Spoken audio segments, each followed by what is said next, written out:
Hello, campers. Grab your marshmallows and gather around the true crime campfire.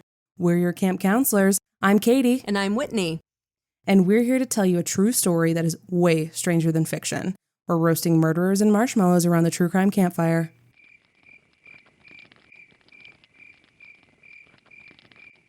Some of the easiest people on the planet to fool are those who have a real high opinion of their own brains based on very little evidence. A classic con artist trick is to make the mark think they're the one in charge. They're the one making the decisions. They don't realize they've been taken until their bank balance is empty and they've signed away the deed to granddaddy's farm. Sometimes they won't even see it then, because that would mean facing up to some unpleasant realities about themselves. In this week's story, the consequences of gullibility and manipulation are a lot heavier than financial ruin. 3 generations of a family have their lives torn to pieces over greed and a web of the darkest lies imaginable. This is Fool Me Twice, the murders of James and Virginia Campbell.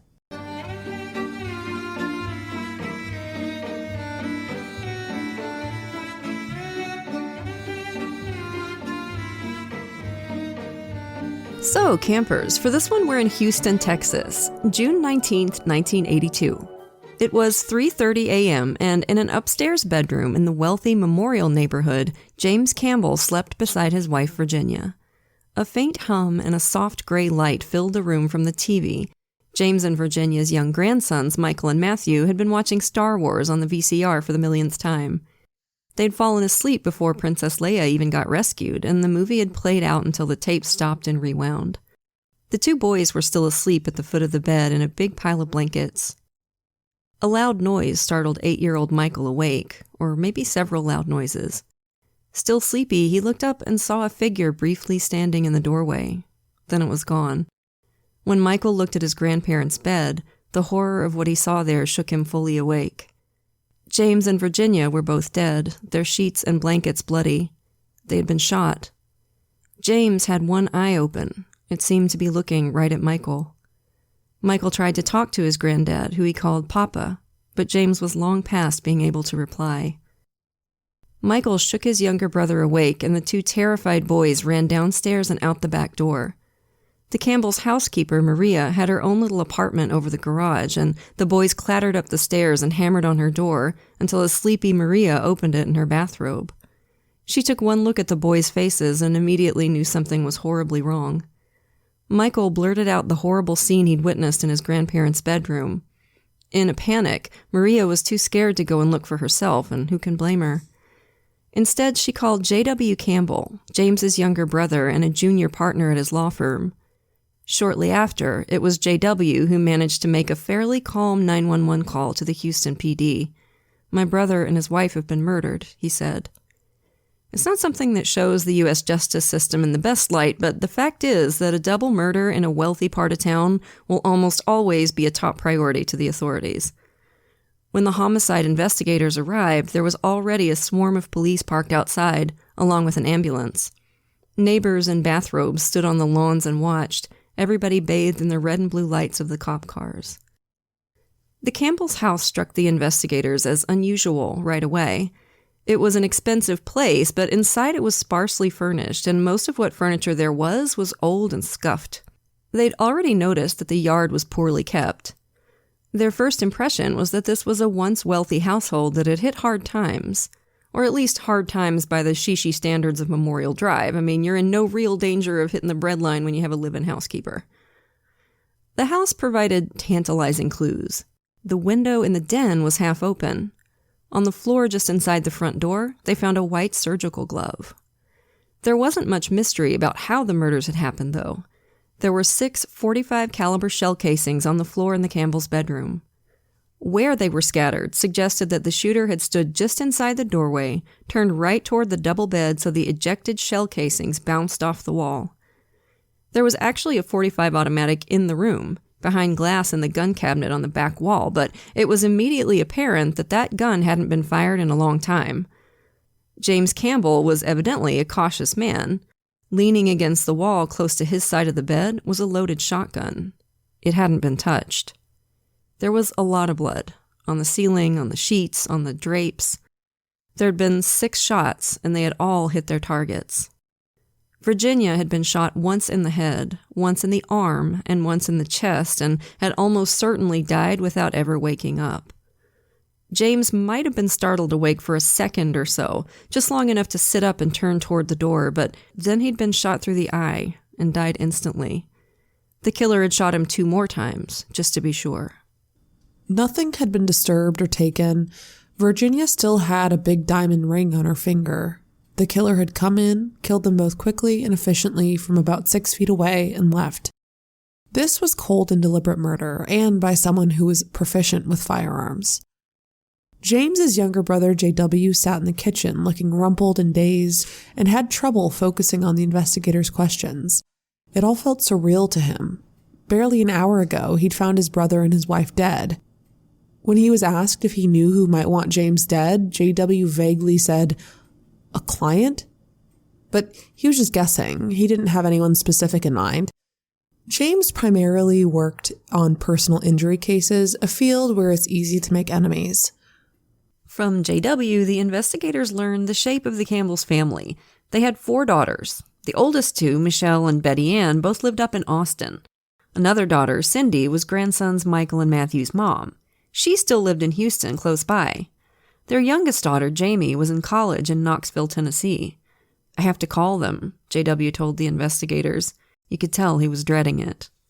Michael and Matthew were in their PJs, still hiding out in Maria's apartment. When police had first tried to talk to them, 8-year-old Michael had said, "We can't talk to you until we've seen your lawyer." But he loosened up after J.W. told him it was okay. Bless his heart. Where did an 8-year-old kid learn to ask for an attorney? He probably saw it on TV, but that's so cute and kind of sad. Or his granddad taught him right. You don't talk to the police without an attorney. You don't talk to I kind of respect it. It's so cute. He didn't probably understand. Granddaddy told him, "Hey kid, no self-snitching." Yeah. Michael's story was simple. He'd woken up, briefly seen a figure in the doorway that discovered his grandparents' dead bodies. But until an interpreter arrived, Michael also translated the detective's questions for Maria. She always spoke Spanish with the boys, and her English wasn't quite up to describing complicated situations. Maria gave the detectives plenty to think about. She had already been awake when the boys had started banging on her door, surprised out of sleep by a crashing noise. It might have been the den window being forced open, she said. It stuck a lot. That was all she had seen or heard of the actual murder, but as the live-in housekeeper, she knew all the Campbell family tea. Michael and Matthew weren't just spending the night with their grandparents. They lived in the house and had for more than 5 years. Their mom, Cindy, lived nearby, but she was in and out of their lives, mostly out. She was more like an auntie or a cousin than a mom. Just last week, the Campbells and the 2 kids had just gotten back from a European vacation when Cindy showed up at the house. She and Virginia had gotten to a big screaming argument, and Cindy had stormed off. Maria told the detectives that after that, she'd seen Cindy hanging around by the window in the den, somewhere she didn't usually go. Had she been fooling around with the lock? And then Maria laid out a big old slice of motive pie. According to her, James and Virginia were planning to file for custody of the boys, and they were going to cut Cindy off financially. Every month, James wrote each of his daughters a check. They didn't all get the same amount. It varied, depending, I guess, on how much James thought they needed and how he was getting along with each of them at the time. Probably not the best way to foster healthy sibling dynamics, but, it's his money. He can do what he wants with it. It's exactly the dynamic out of Succession. Yeah. And I bet it made for fun, exciting Christmas dinners. Yeah.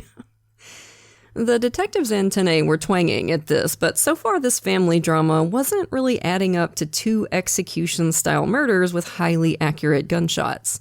But there was more. Cindy had a boyfriend, David, and James and Virginia didn't like him at all. Most people didn't like David because David was half proto-incel nerd and half pure USDA prime grade A asshole. He was always calling little Michael and Matthew stupid and spoiled, and Maria had seen him hit the kids more than once. The previous year, Maria had caught him snooping around in James and Virginia's bedroom while they were out, and Cindy was downstairs, and she told him to get out of there. David didn't speak a whole lot of Spanish, and most of what he could speak were insults. He called 60-year-old Maria a stupid fat old whore. Real nice, man. Real classy. She started yelling back at him, good for her, and Virginia Campbell came home right in the middle of it. She told David to get the hell out, and then he started yelling at her. So David lost his visiting privileges. Virginia told Cindy that if she ever saw David in the house again, she'd call the cops. Because Cindy didn't drive, this meant that whenever she came over, David would just sit in his car in the driveway, just fuming. Awkward. Recently, Cindy had been asking to come live at home again, but Virginia wouldn't let her. According to Maria, she was scared of her daughter. Scared of her own daughter. She thought she was deeply unstable. So, that's a red flag. If your own mom is, scared of you, we might have a problem. So obviously, police were going to take a close look at Cindy and David, but they also had to investigate J.W.'s vague concern that his brother had been killed by a client. James Campbell didn't necessarily have the most pristine reputation in the Houston legal scene. He'd never been reprimanded or suspended or anything, but he sailed pretty close to the wind when it came to, ethics. His nickname among the other attorneys was Dirty Jim. And although he'd mellowed out a lot as he'd gotten older, James hadn't always had a firm grip on his temper. When he'd been a young lawyer in his 20s, he'd once kicked an opposing attorney in the shins, right in front of the judge's bench. Judges love when you do that, by the way. Assault people in the courtroom, big fans. I mean, it makes it interesting at least, right? Mm-hmm. James's rough edges were one of the reasons he'd hired his younger brother J.W. as a junior partner. J.W., although sharp as a tack, had a kind of easygoing, good old boy air. People usually liked him, more than they liked James. J.W. would bring in the clients and James would do the trial work. Virginia worked as James's paralegal and secretary, putting in a lot of the sweat that made the whole thing work. It took some legwork, but the detectives quickly ruled out disgruntled clients as a suspect. They also didn't think J.W. was a likely pick. They had no reports of bad blood between the brothers, and it was clear that J.W. had needed James a lot more than vice versa. James's death was a loss to his little brother in every possible way. So then there was the kids and the inheritance, and really the kids boiled down to Cindy, the only daughter who lived in town, and the only one that James and Virginia had a fractious, difficult relationship with. Even split evenly between the four daughters, that inheritance was a significant chunk of change. James had a $200,000 life insurance policy, and he and Virginia owned about $2 million worth of real estate. Now, translating that from 1982 money to today, that'd be $650K in insurance money and $6.5 million in property. Damn.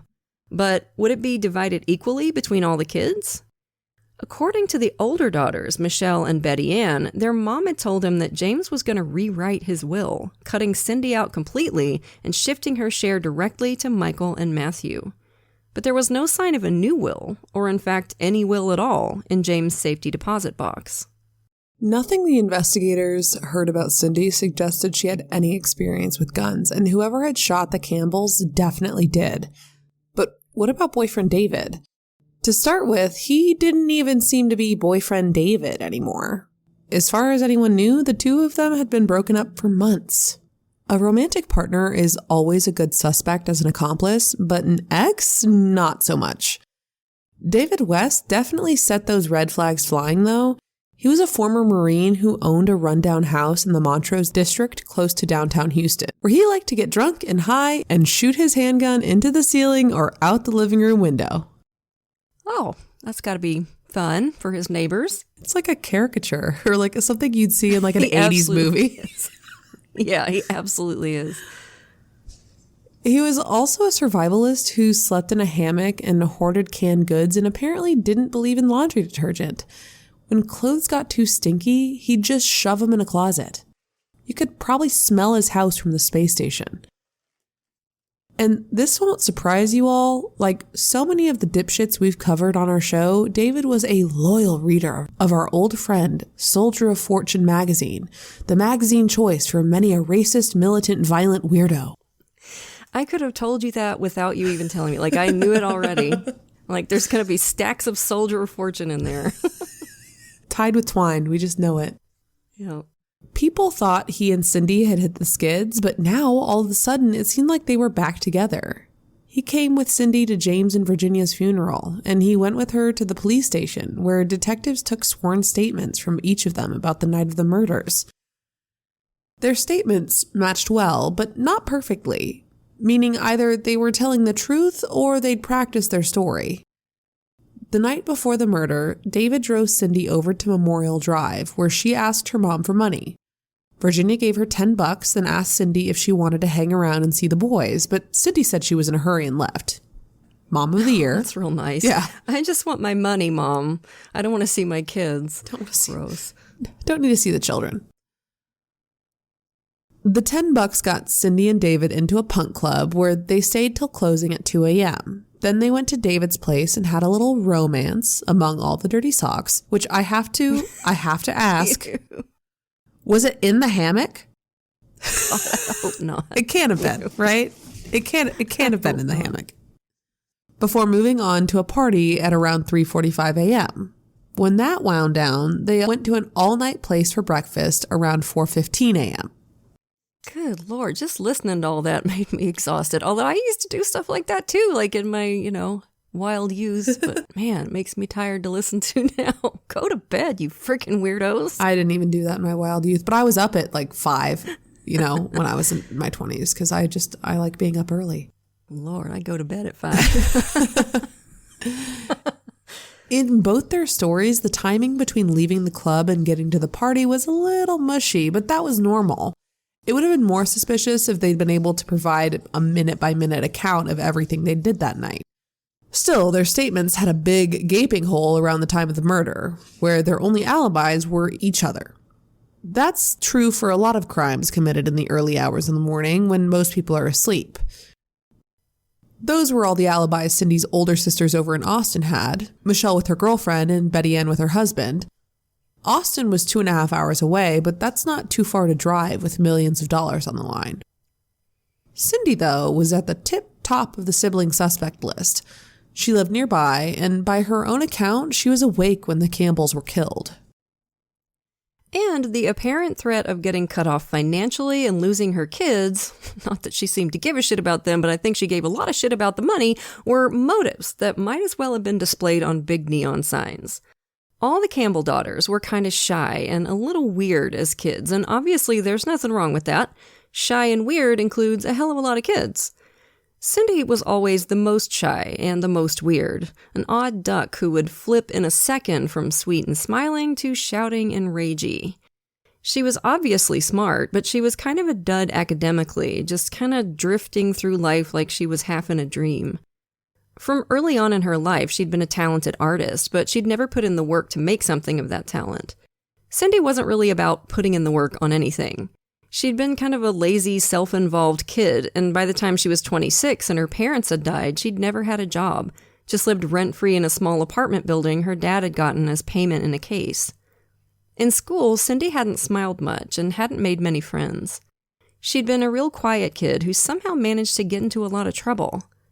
She'd gotten along well with her dad, but less so with her mom, who was doing most of the actual parenting. Cindy was insecure about her weight, which yo-yoed a lot, but nobody else seemed to think it was a problem. She had plenty of dudes interested in dating her. Cindy ran away from home a few times. When she was 14, she apparently ran away and moved into some guy's apartment for a while. According to Clifford Irving, whose book Daddy's Girl was one of our sources for this case, Cindy's sisters called this mysterious stranger Figgy, as in a figment of Cindy's imagination, because they knew she lied as easily as she breathed, and nobody in the family ever met this dude. A teenager who's insecure about their looks, suddenly discovering that other people find them attractive, can often be a recipe for some real bad decision-making. The next time Cindy ran away, she was just 16 years old, and this time, when she came back home, she had a husband and a newborn baby, both called Michael Ray. She also had a new Oklahoma accent. According to her little sister Jamie, Cindy often changed the way she talked. When she wanted something, especially from a guy, she had a little girl voice, real high and pitiful, and she'd open her eyes all wide and pout. Like a freaking cartoon, ugh. But according to Jamie, when Cindy got mad, she sounded like Regan from The Exorcist. In a theme that would only get weirder and wilder throughout Cindy's life, she told her husband a really colorful story about her home life while they were up in Oklahoma. Her father, Cindy said, had been locked up in a mental institution, and her mother had shacked up with another man. This new man and her mom were abusive to Cindy, beating her and locking her in closets for hours on end. After Michael Jr. was born and Cindy decided she needed her parents' help and money, she realized this story needed some creative editing. Wouldn't you know it, her dad made a miraculous recovery and was released from the asylum, and then he reconciled with Cindy's mom, which explained why the household Cindy was about to take her new husband and baby to was actually really happy and normal. Oh my God. What was it her sister said? She lied as easily as breathing. Yeah, this woman reminds me so much of Dante Sutorius, if y'all remember that episode, like way back when. She has so much in common, even down to the creepy little baby voice that she used on men. Same thing, it's wild. So Cindy's new family moved in with her parents, and a couple years after Michael Jr., Matthew was born. Moving in with a wealthy lawyer's family was potentially quite a step up from Michael Ray Sr., who was a tugboat worker, but he wanted other things in life besides mere material gain. Specifically, he really wanted to stick his dick in women other than his wife, and after he'd done that a few times, they divorced. He never saw his kids again, just moved on with his life as if they didn't even exist. Father of the Year. Yeah. You know, he and Cindy might be soulmates. Yeah, they deserved each other. They really deserve each other. You know? Cindy moved into her dad's apartment building, rent-free, and foisted Michael and Matthew onto her parents, who were in their 40s and definitely hadn't been expecting to raise young children again. Ugh. Cindy didn't have any interest in being a parent, but it was a good way to meet people. She met her next husband, Philip, at a meeting of the Parents Without Partners support group. They got divorced almost immediately. According to Sister Betty Ann, Cindy claimed he flashed schoolgirls, though Betty Ann said this in a way that made it clear that she thought her sister was full of shit. There were several brief affairs and one semi-serious live-in boyfriend, and then Cindy moved back in with her folks on Memorial Drive. They convinced her to study art at St. Thomas University, where her younger sister Jamie was a student, and that was where Cindy met David West. David and Jamie had actually gone out once or twice before Cindy showed up. Not long after, Jamie came out as gay. I'm not saying there's any cause and effect there, just that it's kind of funny that David West was apparently the kind of guy that made her go, nope, I'm done with all that. It's like on Seinfeld where George's girlfriend realizes she's gay right after she dumps him. I mean, done with that. Well, it's it can be more subtle if you date respectable men that I don't know, take care of themselves and wash up after themselves. But you walk into David's house and he doesn't have washed underwear, and the smell hits you and you're like, women.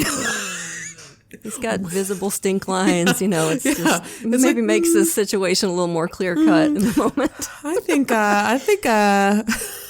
I think this isn't for me. I'm ready to come out. Yeah. I was scared. I was in denial until this very moment.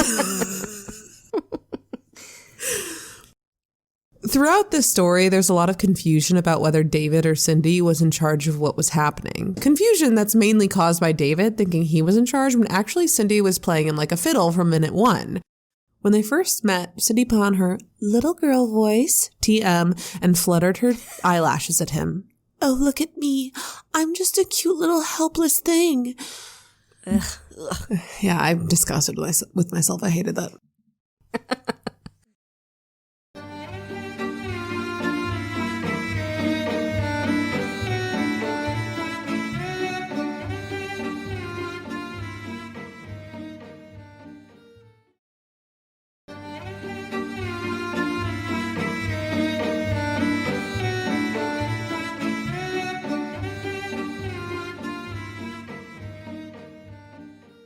Con artists and other manipulators are often highly skilled at cold reading.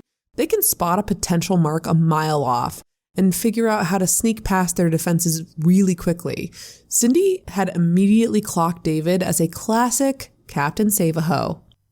Mm-hmm. As we'll see a little later, David was really kind of a loser when it came to dating, and he didn't pick up on what Cindy was putting down. She had to call him and tell him he was cute and that she wanted to go on a date with him. Little sister Jamie was in the room when Cindy made the call. After she hung up, Cindy dropped the little girl voice and told her sister that David looked like a pig and ate like a dog. God. Girl, stand up. When Jamie asked why Cindy would want to go out with someone like that, Cindy said, "Someone like that will do anything you tell them. He'd be like a dog, just real easy to train." What a peach. Man, Cindy's the kind of woman that incels think all women are. It's true. It's 100% true. God. And David is exactly the kind of guy that every incel thinks they are. Like, just disgusting and helpless. Just that's who they are. The girl of David's dreams was a girl he could fix and change, and Cindy soon figured that out. She started sharing her trauma. Some real, but most made up. They were soon dating, and Cindy started working out with David. He was always going on about how a healthy mind requires a healthy body. Well, you know what else a healthy body requires is a shower once in a while, David. And some clean clothes. God. I'm just thinking about, going to the gym and like using equipment after him. No. Oh, no. Like, God, it must have been horrific. There are no like wipes or sprays that could wash the equipment. You just have to throw it out. Oh my God. David, who had a jealous streak a mile wide, soon regretted that. Later, he said, "I got her down in weight and everybody started chasing after her ass." Nice. Nice. Good dude. Excellent. While he was imagining himself as the fitness bro version of Henry Higgins, David was in fact doing every little thing Cindy wanted. She might as well have been walking him around on a leash. As they got closer, David got the full story of Cindy's terrible childhood.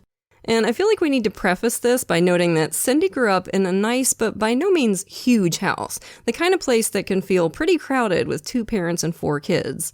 She always shared a room with her sisters, all of whom vehemently denied that any of what Cindy later claimed was going on was actually happening.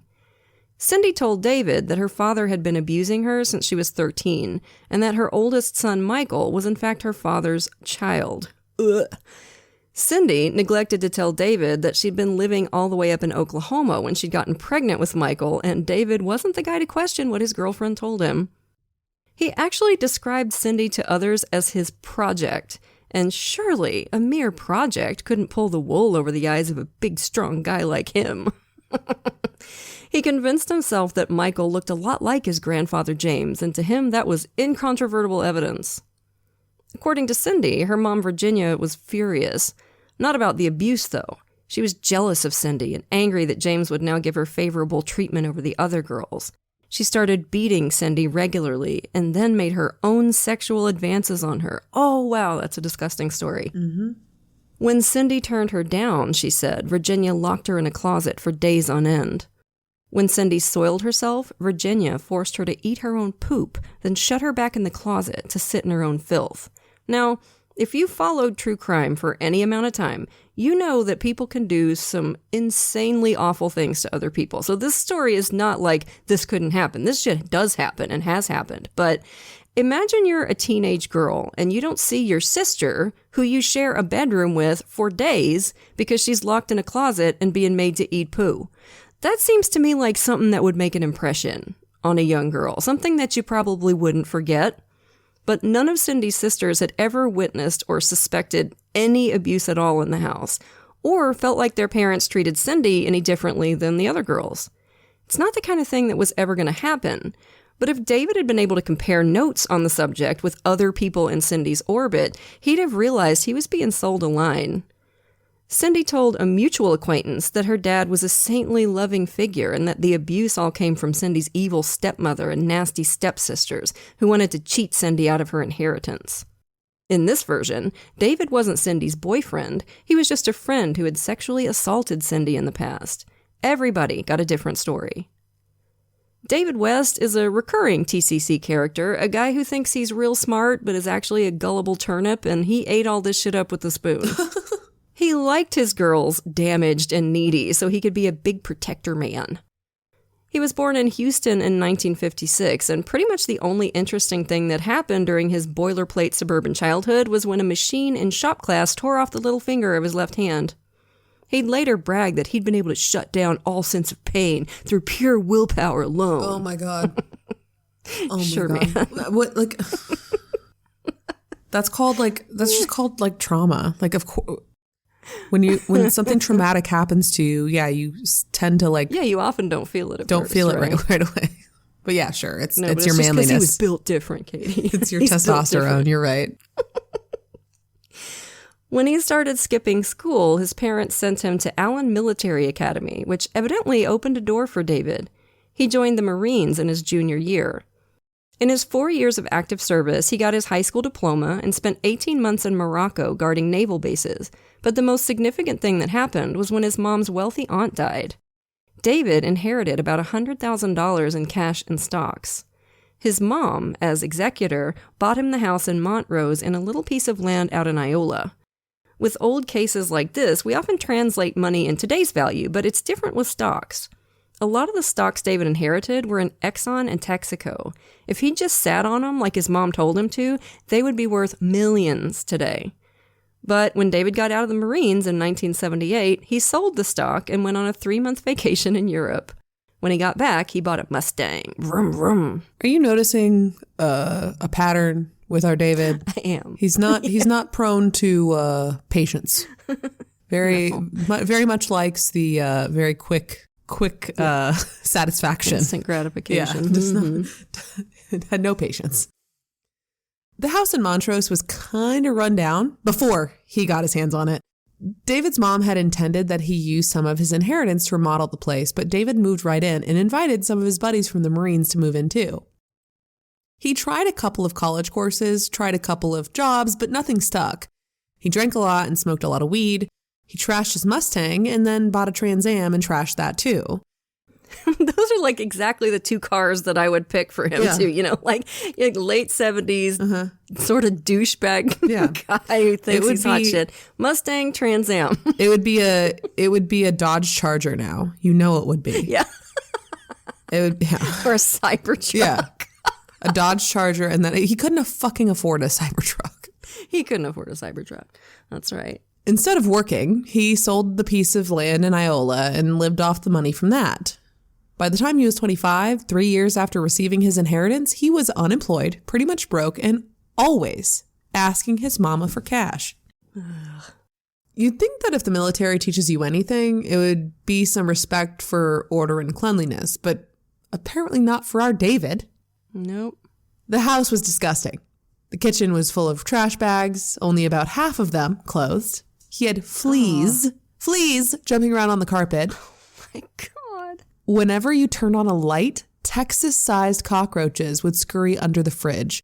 When David's clothes got too stinky, he just tossed them in a growing pile in the closet. When whatever room he strung his hammock up in got too grungy even for him, he'd just move to another room. Well, come on, KT. He's just pheromone maxing, okay? He's trying to attract the ladies with his potent man musk.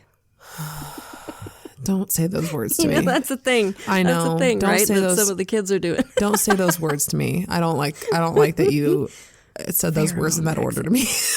I don't like it. I try to stay with the trends, is what you know. Yeah, it's the Just one trying to benefit. Stay current. It's the one benefit of me coaching youths is that I can say stuff like to a child, you got that dog in you, and then they look horrified. It's like, do you got that they're dog always in you? horrified. It's so funny. Yeah, no, it's horrible. And I can picture this house because I have seen episodes of Hoarders. Okay. I know what this house looked like. Yeah. You might think this is why he didn't have much success with women, but his equally gross housemates apparently did. Like, this is what's crazy is like so many of the like male forums will talk about how to get laid, how to get women, and none of them consider asking a woman because I'm sorry, but like There are women with low enough standards that will sleep with men in houses like this. Oh, honey, We've all been absolutely. there. I was thinking I have entered houses We have like all this been there. with men that I was dating. Do you know Absolutely. how many of my exes have fixed their lives because I went into their house and I was like, this is fucking unacceptable. Clean your fucking bathroom. And they do. I had an ex-boyfriend who let the dishes in the sink get so bad that the apartment complex like found out about it because of the smell. No. And sent like a maintenance person to be like, you have to clean your sink. We've all listen. I dated this man. I think every woman has this story. Absolutely. My college boyfriend, his bathroom in the house he lived in was disgusting. I went to go take a shower in there and I left. I was like, I can't. This is too gross. Like there was like shavings in the sink still. Like it just looked like it was just grungy. Anyway, but that's what I'm saying is like they don't ever ask a woman because here's the thing is all of these dudes were getting laid except for David. It was a joke. Oh, yeah. It was a joke among them that if they wanted to get laid, they wouldn't take David with them when they went out. He was a mood killer, an anti-aphrodisiac, which is very funny. And a lot of women liked him. They just didn't want to go out with him. He was a weird combination of classic miladying loser and a quick, jealous temper. No. And when he liked a girl, he'd basically just sadly stalk her, always hanging around with a droopy dog look on his face, always offering to help them. And the girls he fell for were usually the ones he knew had some kind of trauma in their past. He wanted to look after them. And like, he's the guy that would go, no girls ever want to go out with me. It's like, okay, yeah, dude, no. You're right. He's the victim in the whole thing. Yeah. They're always the victim. More than one of these ladies described him as essentially still an adolescent. Oh, God, this is so gross. One time, he actually got as far as making out with a woman, good for David, and then started dry humping her leg, which grossed her out so much, she made him leave. The only girl he'd kind of made things work with was Cindy, and he often spoke wistfully about her, but he'd also say that she was batshit crazy and that was why he dumped her. With everyone else, he had a stank of desperation, too eager, too needy. The fact that he might not have changed his underwear since the Ford administration probably didn't help either. Like, gross. I'm sorry. Like, I don't understand. Like, it can't be me. I know, right? This bitches, man. Bitches, man. If for whatever reason some lady wanted to dive in and sweep David off his feet, he'd be an easy mark, and that was about to become very relevant. A couple of years after James and Virginia were murdered, the case was cold. The investigators suspected that Cindy and probably David were involved in the killings, but they had no physical evidence beyond shell casings and that one surgical glove left by the front door. The casings told them nothing without the matching gun, and the FBI lab had gotten nothing from the glove. Police suspected it had been deliberately dropped there to confuse the investigation. In the early 80s, Houston homicide was overworked. Unless new information was brought to their attention, they weren't doing anything more on the case. But of course, police aren't the only investigators. Frustrated at the slowdown, Cindy's older sister Betty Ann hired a private firm to look into the case. The PIs discovered that Cindy was married yet again to a young Syrian student, Talal, who they suspected was mainly in it for a green card. Cindy was falling to pieces. She'd burned through her inheritance, not least by hiring and firing a string of attorneys that she used to sue her family, who she felt were cheating her. More than one of these attorneys noticed that the only time Cindy ever seemed like really energetic and happy was when she fired them. That was what got her juices flowing. So funny. She was reclusive and living in even more filth than David. She'd stopped bathing and apparently also stopped flushing toilet paper. She just piled the used pieces in a closet in the bathroom. Like, clearly some mental illness is happening here. Yeah. She stank. She was also highly paranoid. The PIs tried a gimmick to make contact with Cindy, claiming that they'd seen an ad that she was selling a TV. Cindy just opened the door a crack and shrieked at him to go away. Her husband, Talal, came out soon after and said, "I'm sorry, please forgive this. My wife is not feeling well." This poor man had to live with her. Oh my God. So Cindy came out and screamed, "Get the fuck out of here!" from behind her husband in the crack in the door. So that was a no-go. Cindy was too paranoid. David would be an easier target for information, especially if they worked him with a pretty young woman. The pretty young woman in question was Kim Paris, a 23-year-old who'd just gotten out of the Navy and was occasionally making some money busting fake workman's comp injury cases. Kim had a routine. She'd wear tight jeans and a tight sweater and park her car outside of a target's house. Then she'd let the air out of one of her tires. When the target came out, Kim would look up from her knees and ask for help. "I'm just so helpless when it comes to mechanical stuff," she'd say. So diabolical. Oh my God. If the guy was faking his injury, he'd get down on his hands and knees and change the tire for her. Kim's partner, parked across the street, would get the whole act on videotape. So the plan was that Kim would get to know David really well, essentially become his girlfriend. If he'd been involved in the Campbell murders, Kim would coax a confession out of him. There were some obvious complications with this. David would be a lot more likely to open up to an intimate partner, and that was over the line from what Kim was willing to do. Which, God no, I don't blame her. She didn't want to have to get too close to old Stinky. So she would tell him that she was a victim of sexual assault and couldn't really handle any physical intimacy. And that story was actually based on Kim's real-life experience. She would just make it seem a lot more recent when she was talking to David. And from her preliminary surveillance of him, it was something that would make her a lot more appealing to him. Another damaged girl to fix. Captain Save-A-Ho, suit up, baby. David was into kind of a punk scene, so Kim dressed for the part, dyed her hair pink, put on red stockings and pixie boots, and got a quasi-military-looking jacket. I want that outfit. Oh my God, that sounds so cute. She met David at his local bar in the middle of December, 1984. "I'm Teresa," she said. "Call me T." She was having a little fun. Her alias, Teresa Neal, was a name Agatha Christie had used when she'd gone missing for 2 weeks in 1926. You couldn't really get away with that in the Google age, but Kim was entirely and accurately sure that David probably wasn't much of an Agatha Christie fan. David was an easy mark. He thought he'd hit the flippin' jackpot. This cute girl kept looking at him and smiling and was receptive to his cringy flirting. She told him she'd just gotten out of the Navy the previous week and was staying with her sister. She was new in town, looking for a job, was kind of at a loose end about her next step in life. You know, like maybe some worldly strong man could guide her. "The next important thing you're going to do in your life," David said, "is meet me here tomorrow night at 8 o'clock for dinner." Yeah, shit like this was why David kept striking out with women, but of course Kim was all for it.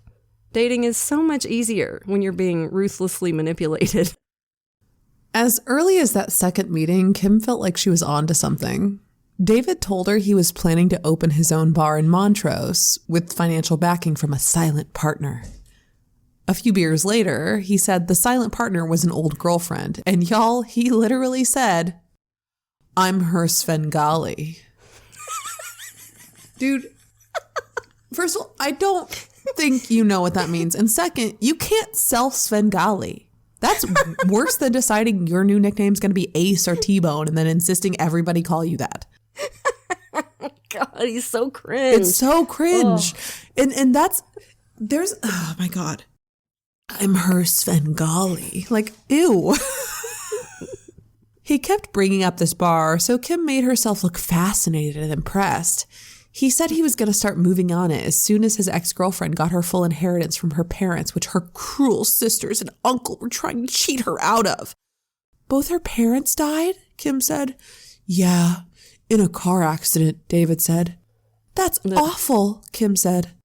"Nah, it's the best thing that ever happened to her," David said.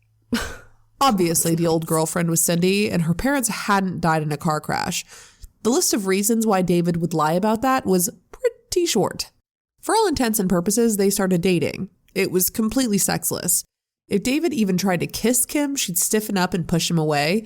She told him early on about her sexual assault like she was trying to ward him off. It just made him more invested in her. 3 weeks after they'd met, he was telling her he wanted to marry her. Good Lord. Kim kept opening up about her past, and he did likewise, but not enough. Kim had been playing this line that she was a little bit psychic, and one night in February when they came out of a club, she told David she felt like there was something physically between them. A psychic barrier that meant he was hiding something big from her. Later, they sat in the car outside his house, hugging from warmth, and Kim, the psychic, said she knew that whatever David was hiding, it was something to do with Cindy. He broke down, sobbing. "I want to tell you, but I'm afraid," he said. Then he stumbled off into the house. She called him the next morning and he was relieved. He thought she might cut him off because, he said, "Men aren't supposed to cry like that." Oh boy, I'm sure it says that in Soldier of Fortune. They probably put it in every issue of Soldier of Fortune. Remember, no crying. Yeah, it's like the first like letter from the editor. Like, first of all, men don't cry. No crying. Second of all, we're going to tell you how to be racist, more efficiently racist. "But I love you, David," Kim said. She wrote, "I feel a confession is imminent," in her work journal. I just love Kim. Like, you can't help but feel bad for David. But like, also, Are you stupid?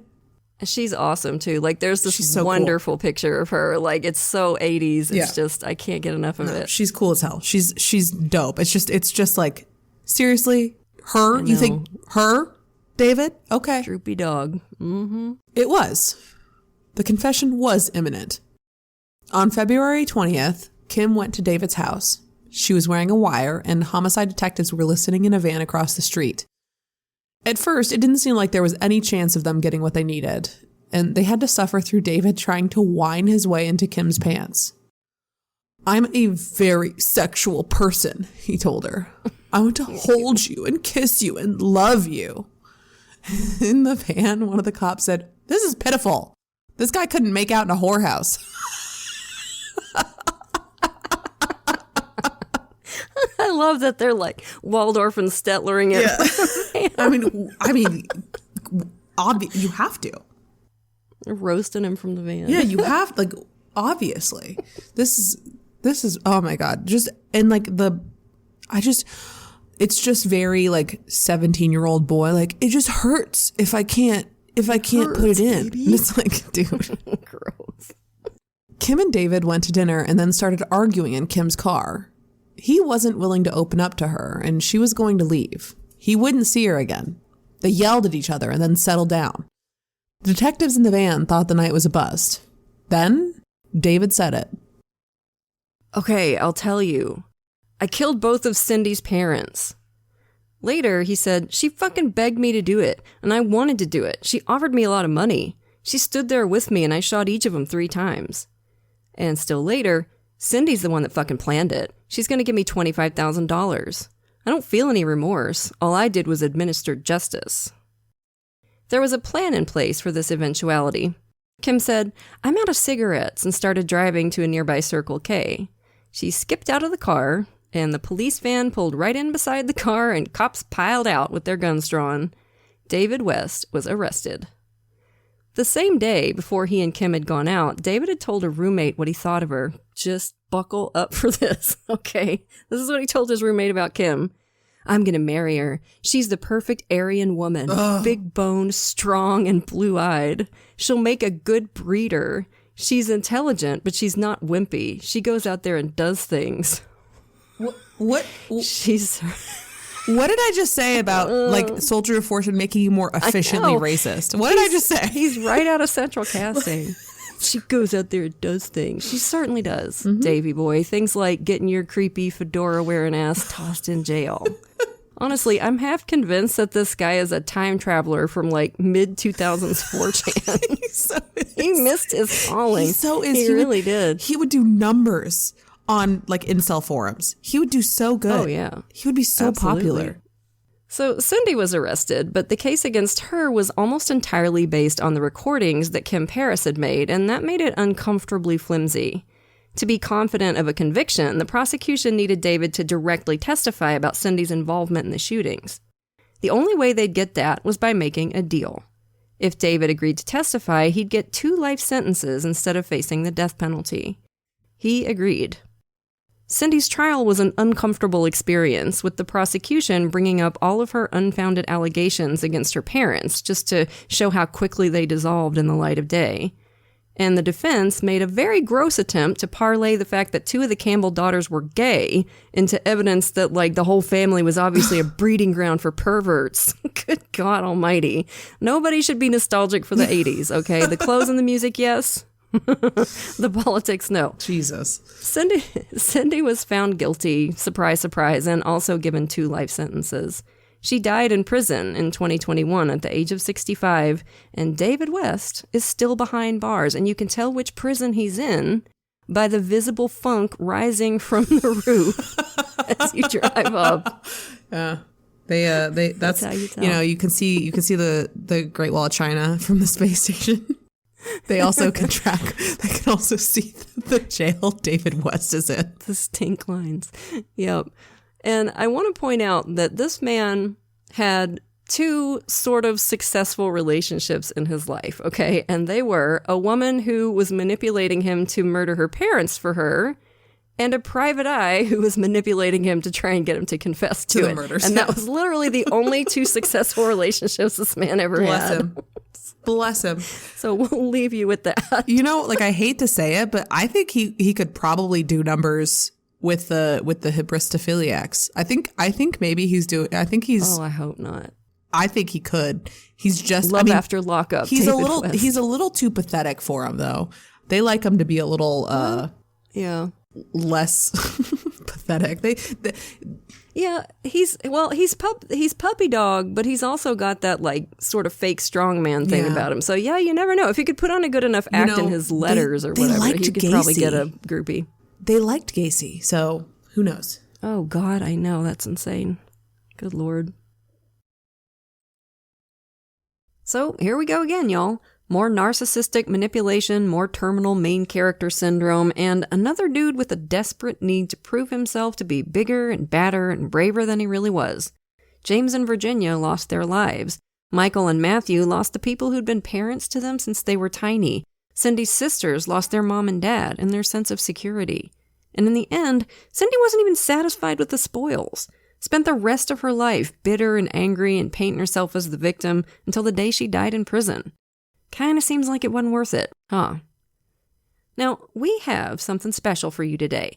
If you have Investigation Discovery, Max, or Discovery Plus, you can tune in on December 22nd to watch your girl Whitney here on the show Very Scary People. Remember our episode about the Sun Gym Gang, the murders the movie Pain and Gain is based on? Well, Investigation Discovery must have liked that episode because they invited me down to Miami to talk about it on camera. That episode will air on Investigation Discovery at 9 p.m. on the 22nd, and it'll be streaming after that, so give it a watch, and please be kind. It's my first time on TV, and I'm going to be watching through my fingers. So that was a wild one, right, campers? We'll have another one for you next week. But for now, lock your doors, light your lights, and stay safe until we get together again around the True Crime Campfire. And as always, we want to send a grateful shout out to a few of our lovely patrons. Thank you so much to Jason, El Buck, Nikayla, Shantaya, Lisa, and Genevieve. We appreciate y'all to the moon and back. And if you're not yet a patron, you're missing out. Patrons of our show get every episode ad-free, at least a day early, sometimes even 2, plus tons of extra content, like patrons-only episodes and hilarious post-show discussions. And once you hit the $5 and up categories, you get even more cool stuff. A free sticker at $5, a rad enamel pin or fridge magnet while supplies last at $10, virtual events with Katie and me, and we're always looking for new stuff to do for you. So if you can, come join us at patreon.com/truecrimecampfire. And, the holidays are coming up. If you're looking for some great TCC merch, visit the True Crime Campfire store at spreadshirt.com. And if you like what we're doing, leave us a nice review. It makes our day.